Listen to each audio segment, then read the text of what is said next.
Hello बच्चों।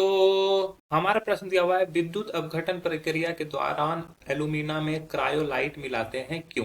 चलिए समझते हैं इस प्रश्न को। अगर इस प्रश्न की बात की जाए तो इसमें पहले हम लोग देख लेते हैं प्रश्न का क्या है, सुधार कर लेते हैं।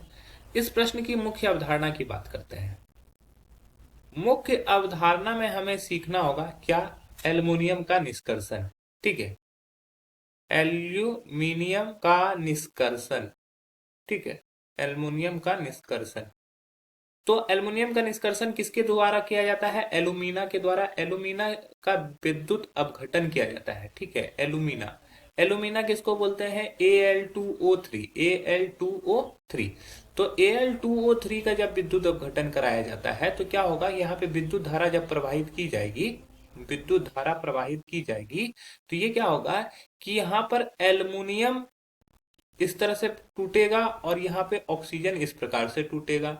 जब यहाँ पर कैथोड पे जाएगा तो कैथोड पर क्या होगा कि पॉजिटिव चार्ज रहता है, तो यहाँ पर 2Al3+ जो होगा ये अपना इलेक्ट्रॉन को ग्रहण करके यहाँ पर क्या होगा कि एल्युमिनियम में कन्वर्ट हो जाएगा। और एनोड पे जो होगा, ये एनोड पर क्या होगा कि यहाँ पर जो 3O2- है, यहाँ पर 3/2O2, ये 6 ऑक्सीजन निकाल देगा। तो इस तरह से ये अगर पूरे ओवरऑल इस रिएक्शन को देखें तो ये होगा Al2O3। यहाँ से ये एल्युमिनियम कैंसिल, ये ऑक्सीजन कैंसिल, ये इलेक्ट्रॉन कैंसिल, तो ये बच जाएगा 2Al+3/2O2।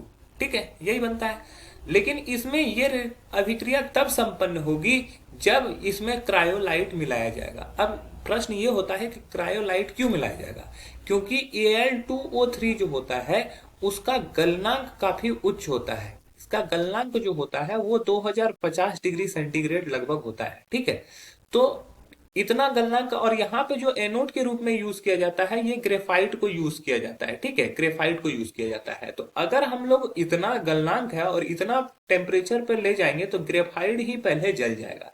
तो ग्रेफाइट जल जाए तो ये अभिक्रिया संपन्न ही नहीं होगा। तो इसमें क्रायोलाइट मिलाते हैं। क्रायोलाइट मिलाने से क्या होता है कि इसका गलनांक कम हो जाता है। क्रायोलाइट क्रायोलाइट जिसका फॉर्मूला आता है Na3Al(F6) को मिलाने से Al2O3 का गलनांक कम हो जाता है। गलनांक कम होकर 870 डिग्री सेंटीग्रेड हो जाता है। ठीक है, और इस टेम्परेचर पे क्या होता है, यह अभिक्रिया संपन्न हो सकती है। यहाँ पे सिर्फ क्रायोलाइट ही नहीं, क्रायोलाइट के साथ साथ यहाँ क्रायोलाइट के साथ साथ CaF2 फिलोसफर को भी मिलाया जाता है। CaF2 को भी मिलाया जाता है। ये गलनांक को कम करने के साथ साथ क्या करता है, यह विद्युत चालकता को भी बढ़ा देता है। ये विद्युत चालकता को भी बढ़ाता है। ठीक है, तो विद्युत चालकता को भी बढ़ाता है। तो यहाँ पे क्रायोलाइट मिलाने का दो रीजन हो गया। पहला तो ये गलनांक को कम कर देता है तथा विद्युत चालकता को बढ़ा देता है। इसी वजह से यहाँ पे क्रायोलाइट मिलाते हैं। आशा है कि यह प्रश्न आपको समझ में आया होगा। धन्यवाद।